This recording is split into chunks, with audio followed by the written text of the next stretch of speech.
నారా చంద్రబాబు నాయుడు గారు అబ్బాయి అవినీతి ఆంధ్ర రాష్ట్రం అయిపోయింది.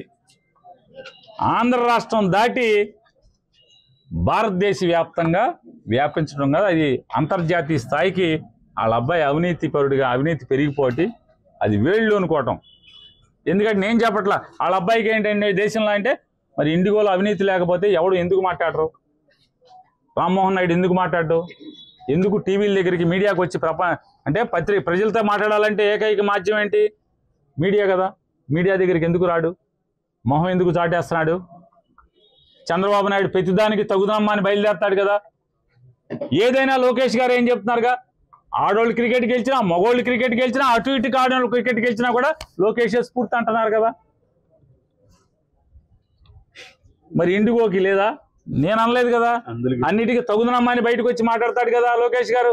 చంద్రబాబు నాయుడు గారు పెద్దానికి ఒకదంపుడు ఉపన్యాసం ఇస్తాడు కదా గంటలు. దీని గురించి నో కామెంటా? మాట్లాడ్డా?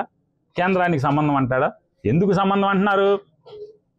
మోడీ మొత్తం వీళ్ళని ఎప్పదీసి గుడ్లోడ తీసి మీరే కదా మొత్తం చూసుకున్నారు. తండ్రి కొడుకులు కలిసి రామ్మోహన్ నాయుడిని డమ్మింగ్ చేసి తలకాస్తి పంచుకోబట్టే కదా ఈ పెంటలన్నీ కూడా అని చెప్పి మోడీ ఎక్కడ గుడ్లోడ తీస్తాడు అని చెప్పని భయం. కాకపోతే ఎందుకు మాట్లాడరు అంటున్నా.